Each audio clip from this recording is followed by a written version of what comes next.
Good morning. Welcome to the August 24th, 2023 Zoning Board of Adjustment meeting. If any member of the audience wishes to speak to an item on either agenda today, there are speaker request forms to the left of the dais. Please fill out the request with the agenda number of the item you wish to speak to and hand it to the secretary. This time we would also like to ask that if any members of the audience have cell phones or other electronic devices, that you either turn it off or turn the ringer to silent. If you need to take a call, please step out to the hallway so the meeting is not disrupted. Public hearing on item number 1, the approval of the August 10th, 2023 Zoning Board of Adjustment meeting minutes is hereby opened. All right, Karen made the motion to approve those minutes, and Vince seconded the motion. Any discussion on the motion? All those in favor, please say aye. Aye. Opposed? Motion carries. Item number 2. Good morning, Zoning Board. My name is Jonathan Howard. I'm here to present 23 VA 016, a variance to allow asphalt milling drive aisles in lieu of asphalt pavement.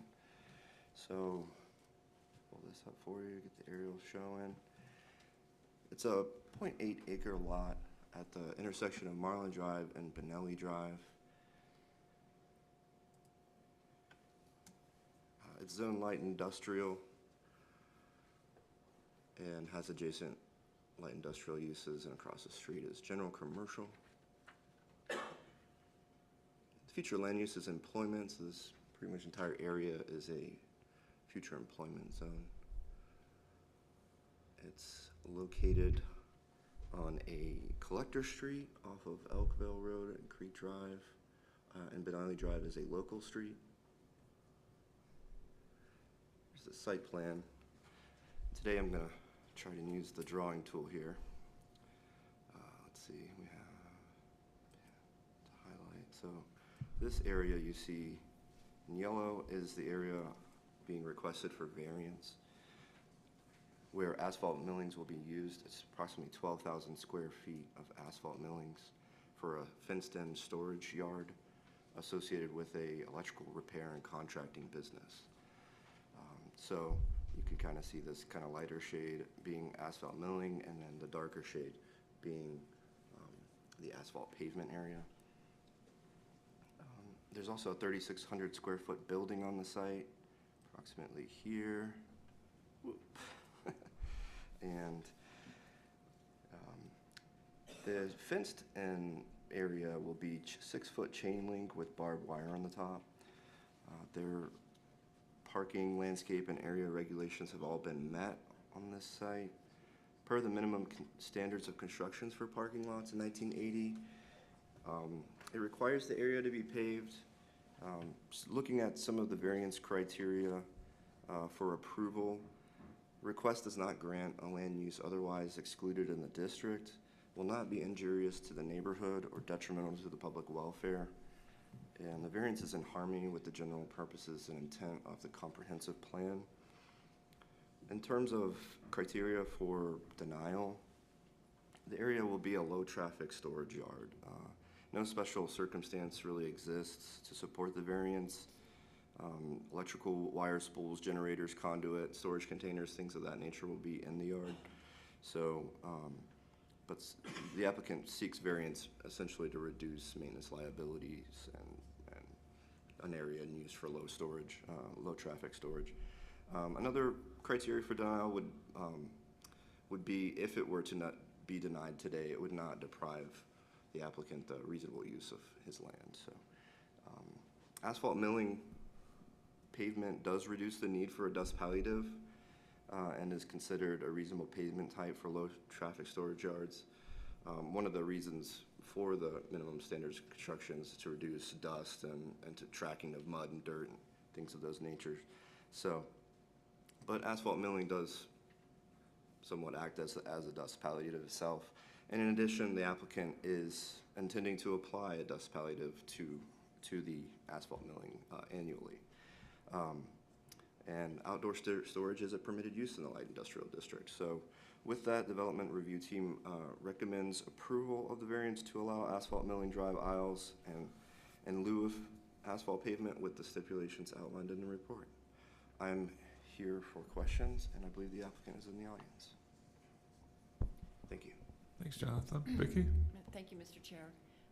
So, as you've noticed of late, we've had a few of these variance applications, and we've said it before, bear with us, we are overwhelmed and only have so many planners in the building, but we will be doing an ordinance amendment that would eliminate this type of request to even come before you. We do believe that if the storage areas are allowed to be gravel, just those drive aisles that meander through that storage area is such a minor differential from design. In this case, where we are actually getting asphalt millings instead of the gravel that typically is being requested, that's great. This is a big step up. If it's the Zoning Board of Adjustments concurrence to grant the variance, then we would just note that granting the variance would not appear to be injurious to the neighborhood, and let that be the main reason why you would support the variance. And with even the dust palliative stipulation that's been added, we believe that this would basically have the same outcome as if it were paved. All right, thank you. Eric Hikas. Thank you, Mr. Chair. I believe this is a appropriate use for this. I do have a question. So the narrow sliver gap between the millings and the exterior perimeter, will that be a turf area? Will that be, what's the superficial treatment there? May I? Mr. Howard? Yeah. That is a 6-foot concrete drain pan, I believe, that separates the two lots. Okay, okay, that's very helpful. Thank you. I'd offer up a motion to move approval with stipulations as noted. And your reason cited would be it's not injurious to the neighborhood. That's a good logical explanation, Okay. Chair. I also believe this is an ideal use for this milling. It's a low traffic area, and I think it's appropriate. Thank you. Agree. All right. Eric Hikas made the motion to approve the variance. Vince seconded that motion. And we'll go to Haven Stock. I just wanted to, and maybe Vicky's comment was directed to what my question was, is the request apparently is for driving aisles, although the presentation appeared to indicate that this was going to be a storage area. That was one of the questions I guess I had. And then last time we had a similar issue with TransSource, and I guess maybe your amendment to the ordinance is going to address that, or maybe you could explain a little bit more about that. I generally have a problem with this. It's just that I'm just wondering, you know, the consistency, and are we talking storage areas or driving aisles? Vicky? Thank you, Mr. Chair. So on the previous variance that was before us, they had two requests. One was to waive the requirement to pave the drive aisles in a storage area. We supported that, and you granted that variance. The second request was to allow a display area to also be gravel, and this was a sales display area. Property was zoned general commercial, in a commercial corridor, not a light industrial area. So when you factor all of those things in, we couldn't support the sales display in a commercial corridor, but we could support the drive aisles within the storage area, and even the area that Jonathan has circled. So that's the storage area, but within that area you've got drive aisles so that they can bring in forklifts or other equipment to pick up the stored materials and get them in and out of that area. And the storage of material or equipment can be gravel. It's only the drive aisles that's required to be paved, and that's the part that we're going to change. We are not changing the ordinance to allow sales display areas and general commercial corridors to be gravel. Good question, thank you. All right, the motion on the floor is to approve the variance to allow the asphalt milling drive aisles in lieu of asphalt pavement. Any other comments on the motion? All those in favor, please say aye. Aye. Opposed? The motion carries. That's the last item on the zoning board of adjustment today. I'd look for a motion to adjourn zoning board of adjustment so we can move to planning. Motion to adjourn. All right, Vince made the motion to adjourn, and Brooke seconded it. All those in favor of adjournment, please say aye. Aye. All right, we'll now commence the Rapid City Planning Commission meeting for August 24th, 2023. Again, if any member of the audience wishes to speak to an item on the Planning Commission agenda, please fill out a speaker request form and hand it to the staff. The request forms are located along the left wall. Identify the number of the item you wish to speak to. And if you still haven't silenced your cell phone or other electronic device, please do so now. Items 1 through 13 have been placed on the consent calendar today and may be approved as a group. Action will be taken on all consent items in accordance with staff's recommendation by a single vote. Any item, though, may be removed from the consent calendar by any planning commissioner, staff member, or audience member for separate consideration at this time. The findings of this planning commission are recommendations to the city council. The city council will make the final decision with the exception of the following items. Item 6, 23PD023, and item 7, 23PD021. The Rapid City Planning Commission's action on these items is final unless any party appeals that decision to the Rapid City Council. All appeals must be submitted to the Department of Community Development by close of business on the 7th full calendar day following action by the Planning Commission. Are there any items 1 through 13 that staff would like removed? Items 4 and 6. Okay.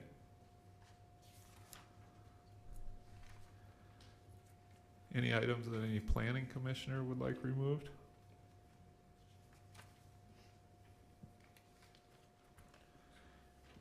And any items that any audience member would like removed? I will note I have 2 speaker request forms for Anamosa Crossing agenda. We need to include 7 as well. Okay.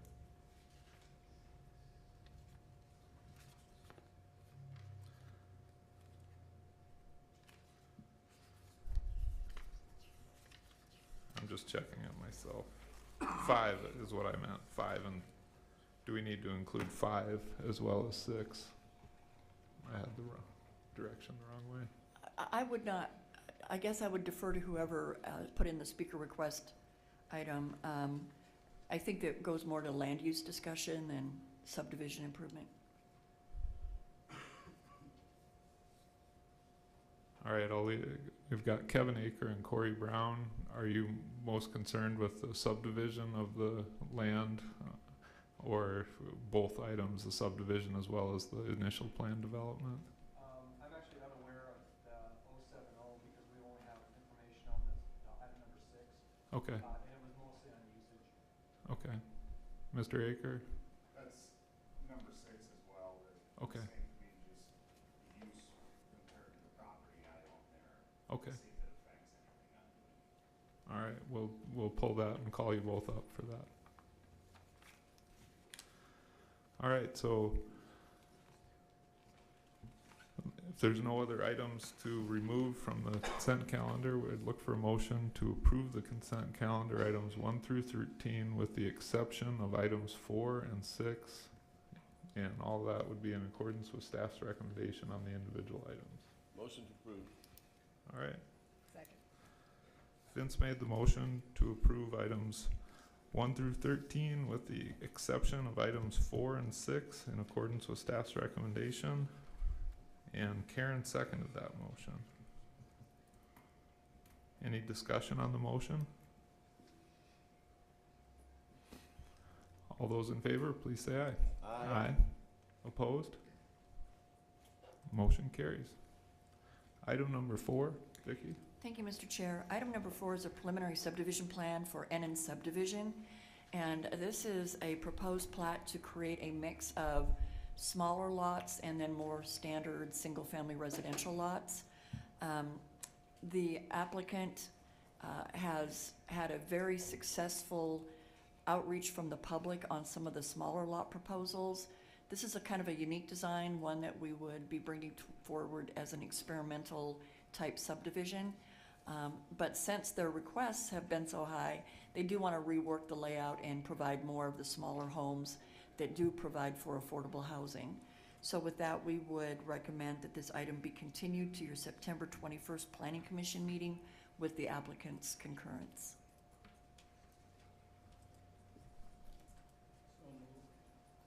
All right, Haven made the motion to continue item number 4 to September 21st, Second.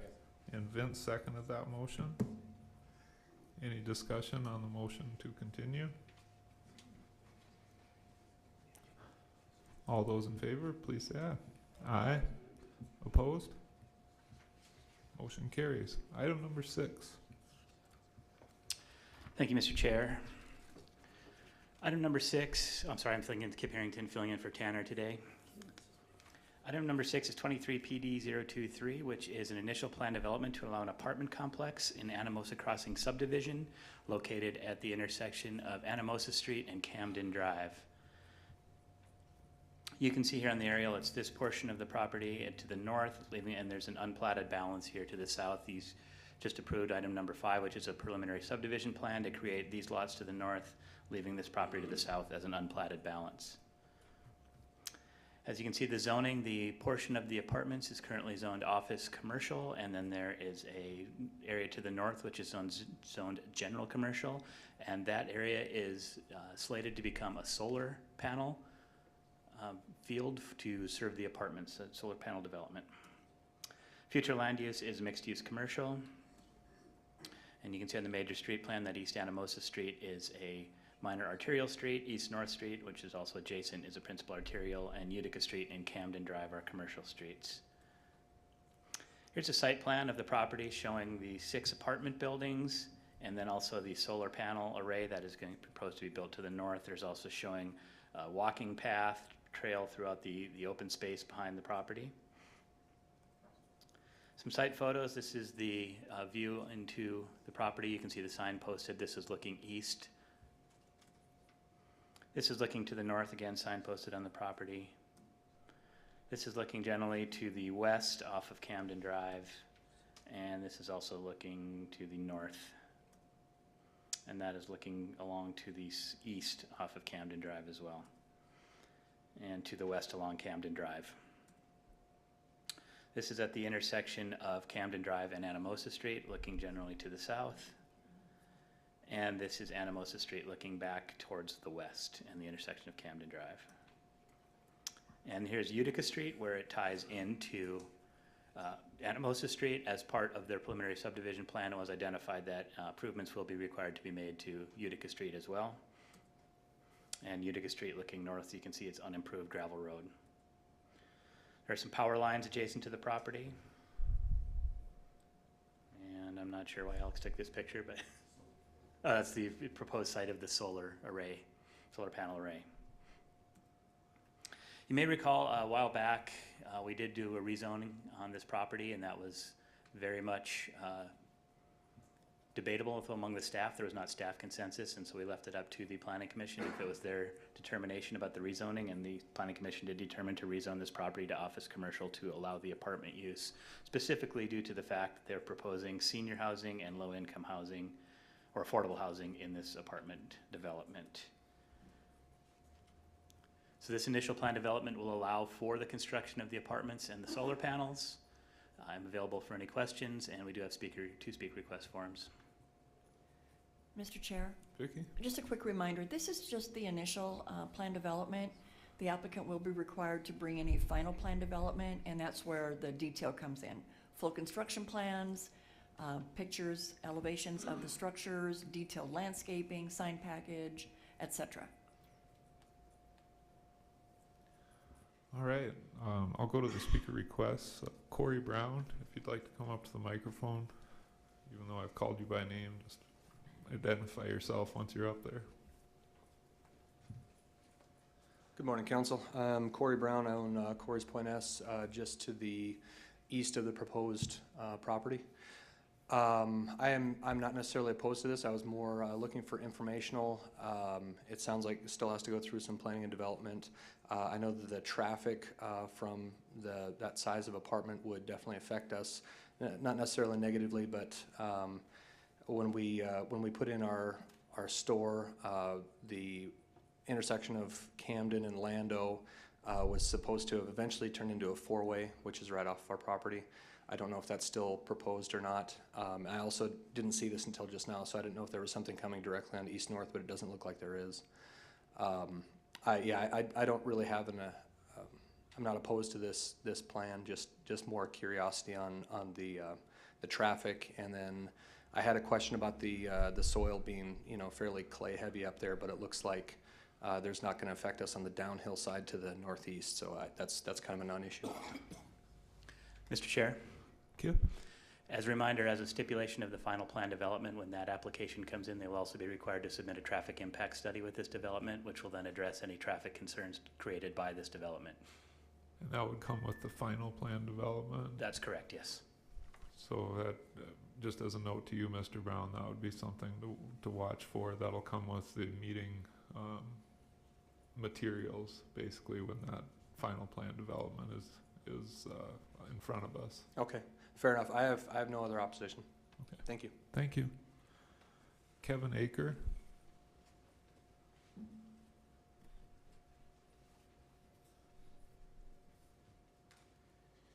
Kevin Aker with Hebron Brick Supply.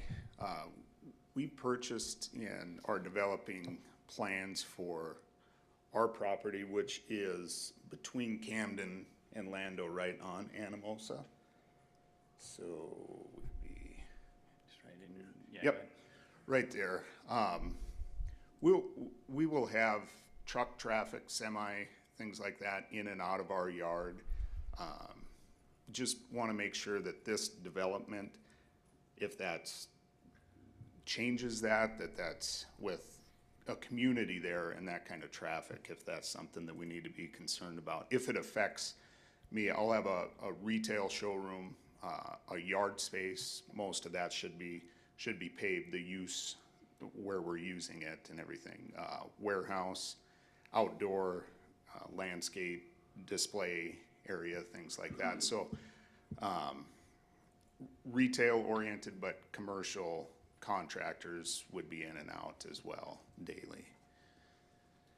It's more of just a general question. Does the rezoning for this affect my property?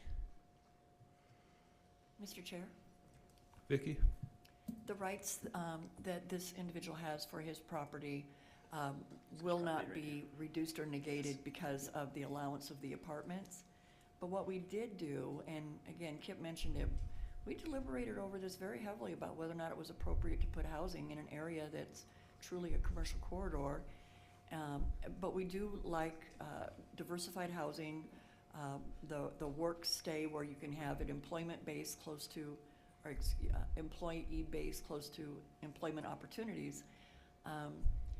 We are looking at, as a part of the final, the outdoor areas to make sure that if there's young families living here, that the area that they're required to bring forward for open space has some security that the children will be protected from having free range onto the adjacent commercial streets. So we'll be looking at fencing around any playground areas. You can see that the walking trail is kind of be nestled up behind the apartments to remove them from the street. But the types of things that we share, knowing that we're putting two uses side by side, separated by a street, and in getting creative at doing this, we need to be cognitive that we need to preserve the commercial rights and we need to protect the families that are going to be living there. Great conversation. Thank you for coming today to share those comments. Do you have further comments, Mr. Aker? It really sounds like it should not affect, if I'm understanding that right, shouldn't affect anything I don't think we'd Okay. view your application if there were an application. not- I think it'd not be a yet. We're working permitted on that. thing. Okay, thank you. Eric Hikas? Thank you, Mr. Chair.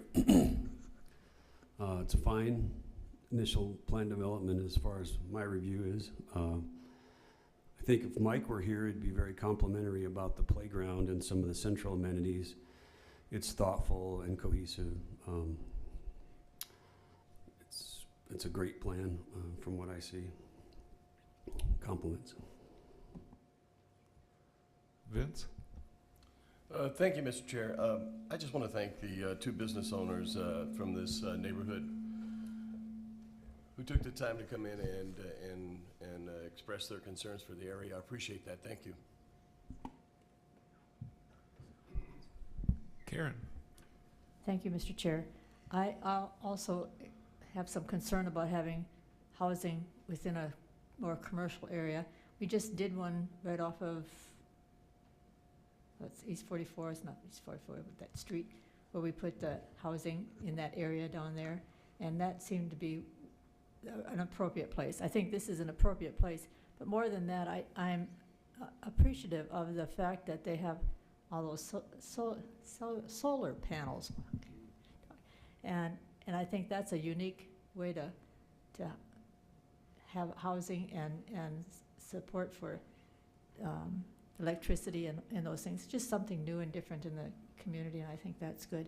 There is a concern, though, you know, when you have not so much the housing, but when you have commercial truck traffic that's coming in and out, and I think the traffic impact study will kind of touch on that and see if there's something that can be mitigated, if there is anything. But I think this will work well, and I think the neighbors should get along all right with housing and commercial in that area. So anyway, just wanted to add that. John Roberts? Thank you, Mr. Chair. Can I ask Ms. Fisher a question? Vicki, is there anybody from the owners group here? Do you mind if I ask you a question then?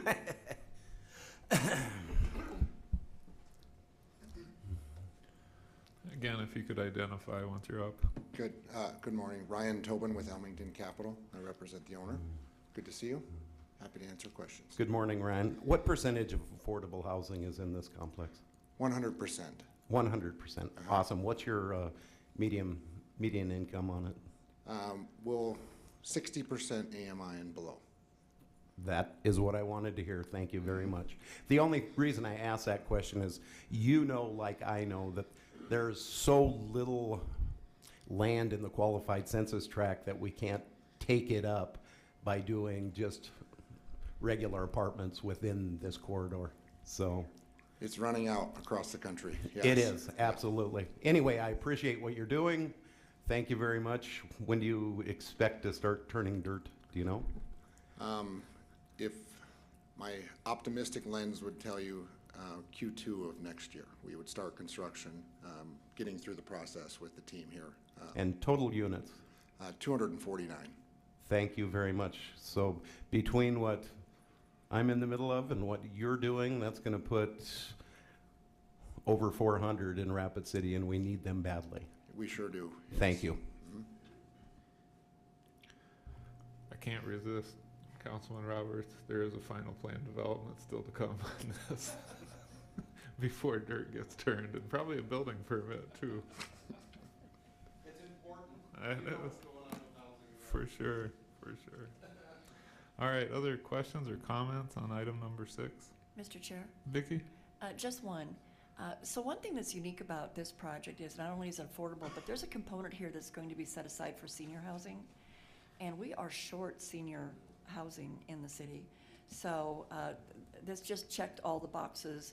When we looked at, from a land use perspective, making that compromise, should we really be putting housing in an otherwise commercial corridor? And that really helped tip the scales. All right. I'll make a motion to approve. Thanks, Vince. Vince made the motion to approve item number 6 with the 5 stipulations. 5 stipulations. And Eric Heikus seconded that motion. Any discussion on the motion? All those in favor, please say aye. Aye. Any opposed? Motion carries. That takes us to item 14. Yeah, good morning, Planning Commission. 23 UR 07, or 017 is a conditional use permit to allow an oversized garage. This is the property. It's 6015 Nameless Cave Road. As you can see, it's zone low density residential 1. Future land use shows it as forest conservation. Major streets has Nameless Cave as a proposed minor arterial, and then Highway 44 is a principal arterial. Here's the site plan. The property consists of 3.55 acres. There's a single family house on there that's 2,077 square feet with a detached garage of 1,200 square feet down here in the corner, the 30 by 40 structure. The applicant is proposing to construct a 1,500 square foot garage right here, 30 by 50. Which will bring the total square footage of garage on site to 2,700 square feet. Here's some of the elevations of the proposed garage. As you can see, the applicant is going to build it into the grade of the property. The topography out there is extremely drastic, sloping west to east. Here's what the garage will look like.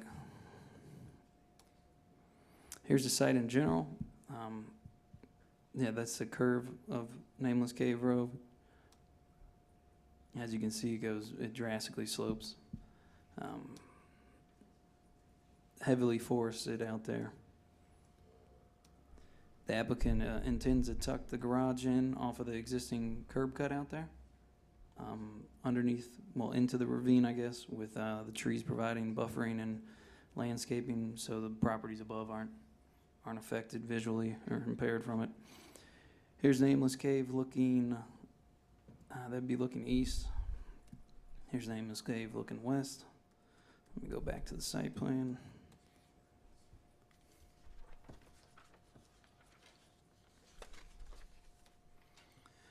So the Planning Commission usually approves oversized garages with the conditions of location of the oversized detached garages recessed from the primary residence.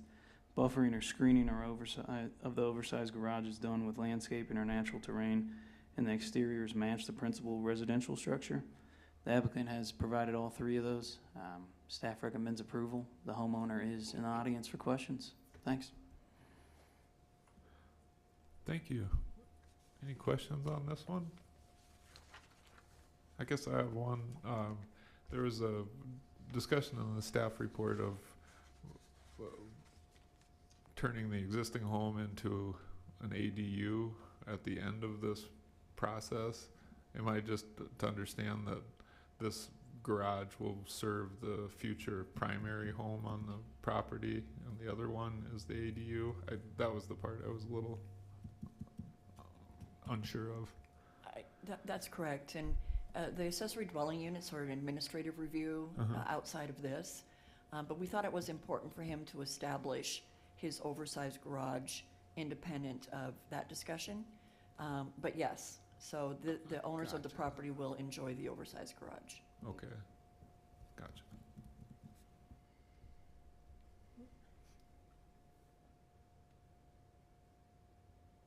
Karen? Sorry, I'll make a motion to approve this with stipulations. I'll second. All right, Karen made the motion to approve with stipulations. Vince seconded that motion. Are there any comments on the motion to approve? All those in favor, please say aye. Aye. Opposed? Motion carries. Item 15.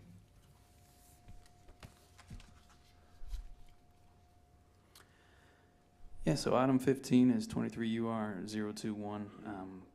The item was continued at the August 10th Planning Commission meeting to allow the applicant to revise the request. On August 14th, the applicant withdrew the application. More specifically, the applicant has revised the request, eliminating the requirement to secure a conditional use permit, a building permit for a detached garage that complied with code was issued on May 9th. Applicant has chosen to construct the garage as approved back in May 9th. This is just for you to acknowledge the withdrawal of the application. Thanks. All right. Motion to approve with applicant's withdrawal. All right. Vince made the motion. Brooke seconded the motion to acknowledge withdrawal. Comments on the motion? All those in favor, please say aye. Aye. Opposed? Motion carries. Item 16.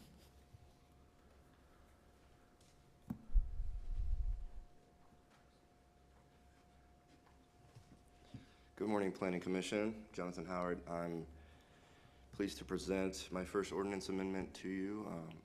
My thanks to Kinsley Grote, Vicki Fisher, Kip Harrington, and Sarah Huntel for aiding in this process, as well as the ATF and a couple other city planning departments and things of that nature as we compiled some research and put this together.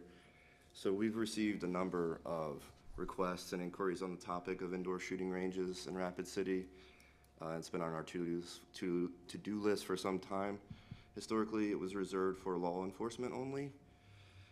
So we looked at peer city ordinances and what they were doing with the use, how they regulated it, and which districts would be appropriate zoning districts, and found that general commercial, light industrial, and public districts were appropriate under a certain set of criteria that balanced nuisance, safety, entrepreneurship, and especially for uses involved with children. So we wrote this with the intent to have as little impact on uses associated with children as possible. So because the idea is not to really glorify guns, but rather to give a place for people to go and train and learn safe habits, essentially. So onto the criteria. Separation. It shall not be located within 250 feet of a private school, a child care center, church, public park, or property zoned as a residential district.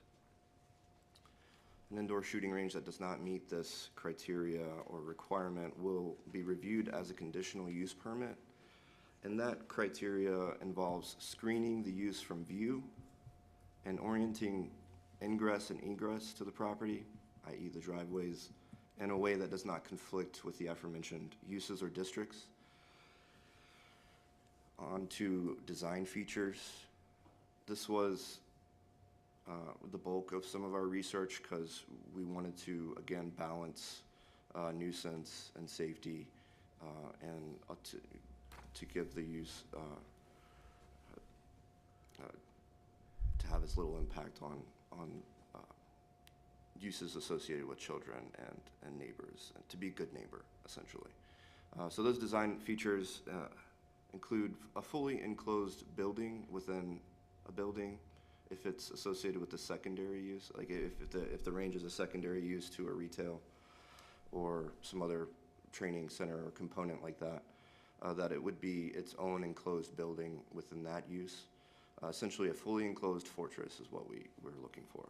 Soundproof, ventilation, a system that ensures that the air in the shooter's personal breathing zone remains clean at all times, bulletproof stall dividers, advanced backstop, and ballistic protectives around the range, and in addition, full operational plans, ammunition storage plan, things of this nature. So with that, an indoor shooting range is in the general commercial, light industrial, and public districts is an appropriate use and a reasonable use under a specific set of criteria, we believe, and is in keeping with the intent of the comprehensive plan. The development review team recommends that ordinance 6586 be approved as presented. And thank you. I'm here for questions. Mr. Chair. Thanks, Jonathan. Vicki? So when we sat down and started crafting this regulation, a well-written ordinance should eliminate the need for a conditional use permit unless if. And so we wanted to write it where if we looked at the operation and design of it, and we did that well, and we compared it to what other cities have been doing for some years now, that we wanted it to be permitted, and they would just come in and get a building permit. We also want to take into account that sensitivity to those child-related uses, similar to other things that we've brought before you. A car wash in general commercial is permitted unless it's within so many feet of these similar uses.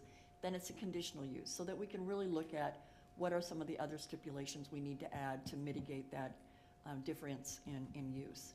And so in this case, in setting it out this way, every indoor shooting range has to meet all these design features, all these operational standards, and within the 3 districts that Jonathan noted. And by the way, if it's allowed in light industrial, it defaults it's also allowed in heavy industrial. However, if they don't meet just the distance separation, then you would see them as a conditional use permit. They'd still have to meet all the operational and design standards set forth. I have to tell you, this is the first ordinance amendment I've worked with Jonathan on. When I asked him to start doing research, he literally researched extensively and then wrote a book putting together a memo showing me what he researched. So I feel very comfortable that what we have decided to do here in Rapid City is user-friendly for those that want to do indoor shooting ranges, but it does capture all of the protection that's needed to ensure that it minimizes the impact on the balance of the community. We are requesting that you support this ordinance as it's presented to you today. Thank you. All right. Haven? Just a couple of things. And maybe you've mentioned it, but I missed it. So currently, how would this be treated if somebody wanted to do an indoor shooting range before this amendment?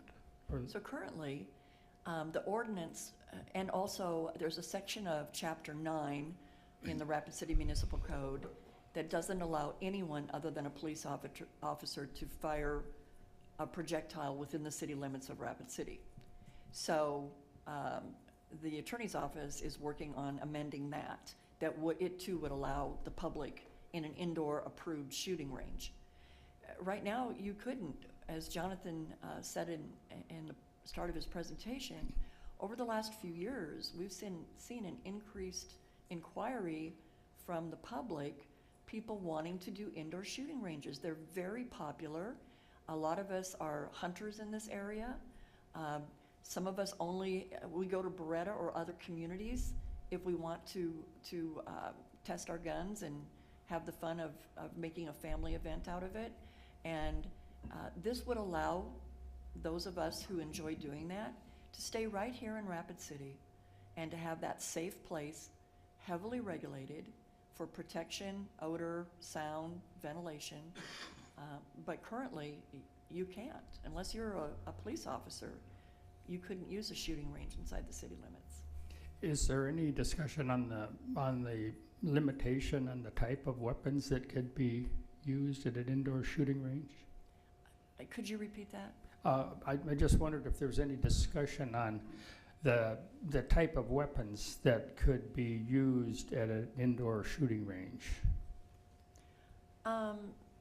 So the requirements for them to put in those backstops that stop projectiles, granted it has to be from a gun and not some other ballistical device that also is explosive.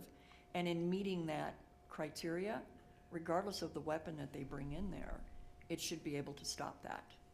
Based on what we have learned going to the federal government and what standards they would implement to, these are not easy to construct. They're very specific in design to ensure that regardless of the gun, that it's capturing that bullet.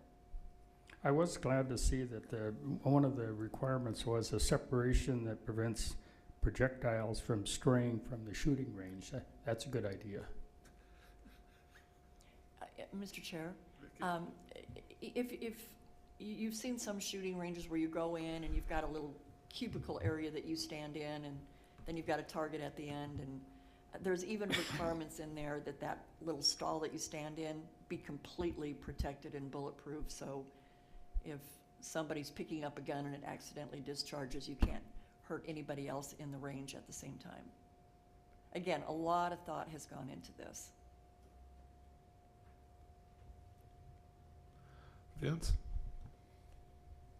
Thank you, Mr. Chair. Just a couple of questions. You mentioned that you had input from ATF. What type of input was that? Chair? Yeah, Jonathan. Thank you for the question.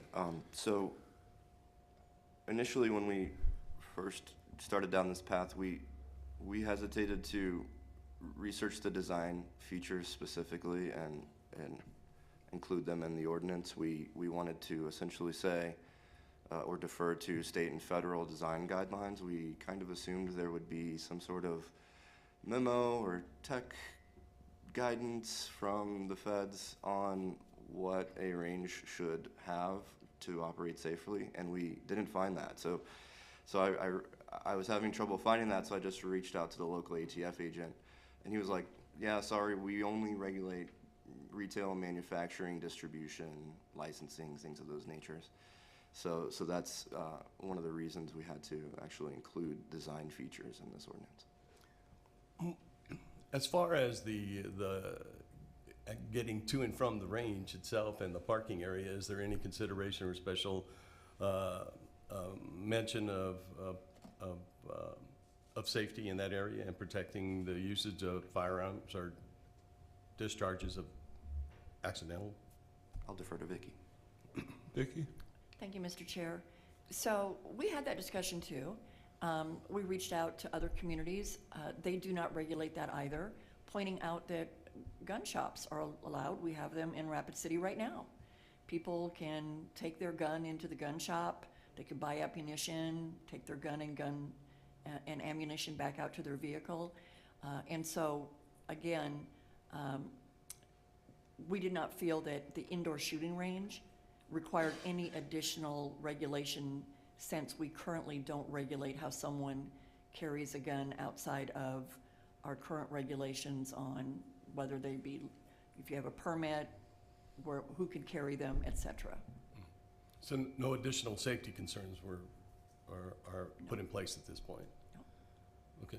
And I understand that these gun shops, I mean, you can't take a loaded gun into the gun shop, so they have to be loaded while in this case, in the gun range, or in the range itself. So what's happening in the parking lot is not under consideration at this point. I don't know if there's city regulations that say you can't take a loaded gun into a gun shop. We would have to do more research to be able to confirm if that statement is correct. Okay. All right, thanks. Eric Heikus? First of all, I want to applaud the work that Jonathan and staff have done on this. I think it's cohesive. I think it's time to. Secondly, I'm a gun snob. I used to shoot competitive trap, and I do believe we have a need in this community for this kind of thing. All backstory aside, once somebody has acquired a gun, that part I think that's a political thing. I'm going to stay out of that one. But they do have a gun in their possession. Now they have a place to learn how to use it safely. And I think that's important that we provide that in our community, or at least provide the ordinance that does allow that to be. Just as a swimming pool teaches people how to swim and could prevent a drowning, safe shooting range teaches people how to use guns safely, at least with respect, and possibly could save a life. And I've been to Beretta, and I think we can do better than Beretta. I feel it's a little dangerous, and it's messy, and it's really not our best foot forward there. So thank you. Karen? Thank you, Mr. Chair. I also applaud Jonathan for his research, and putting together an ordinance is not easy, I don't think. And I think all the comments up here are appropriate. I have a granddaughter who has a gun, and I know my husband would love to take her out to a gun range, and with her work and what she does in town, it's hard to go out of town someplace to do that, and he won't take her to Beretta just because of the safety issue up there. So I think this is appropriate, and I'm sure gun owners who want to just test their gun, make sure it's working properly, will applaud this ordinance so that we can see a gun range in the city. So, thank you. Mr. Chair, Vicky? just a quick comment, and I'm glad that Eric brought it up. Over the years, the last 5 years in particular, we have had inquiries from numerous individuals about getting an indoor shooting range. Several years ago, the chief of police was reluctant. That is not the case today. They are in support of this. They see the benefit to it. And those that did reach out to us, one of their main purposes is to provide safe training of those who want to get that first gun or buy a new gun and they want to learn how it shoots and how it works correctly. And these facilities provide, and many of them will provide training classes so that we all are safe when we're around guns. All right, any other comments, questions? Item 16, the ordinance amendment. I'll second it. All right, Mike Gallaher made the motion to approve item 16, and Vince seconded that motion. Any further discussion on the motion? All those in favor, please say aye. Aye. Opposed? Motion carries. That takes us to the end of the regular agenda today. Anything from the staff? Discussion items? Vicki? Just one. So we have set up our Planning 101 training with new council members and invited Alicia. If there's anybody else that would like to go through Planning 101 again, reach out to me and we'll see if it meets with your calendar as well. I don't think any of you do, just FYI. I see that Kevin's in the audience today. I think he was the only one from council that couldn't attend, but he'll get a separate one-on-one with me, lucky guy. But it is important, and those of you that went through it, it's obvious when you're making your comments that you understand the difference between the applications and where your authority falls. I appreciate that you attend these, so that's all I had. All right. Anything from the commission? Motion to adjourn? Mike Gallaher made the motion to adjourn. Karen seconded the motion. And I just will talk to her after the meeting. All, For our agreement. all those in favor of adjournment, please say aye. Aye. Beretta Road. It's an unofficial shooting range. I don't know Out exactly to where the it is. hills. Out to the hills. I don't know, 16 to, I don't know exactly where it is. I've Yeah. never been there. But yeah, I think it's off of somewhere in the hills. yeah, no. So is it just an open area? Yeah, kind of. It's got a, Spot in the like a road. hill backdrop kind of a thing, so in that sense it's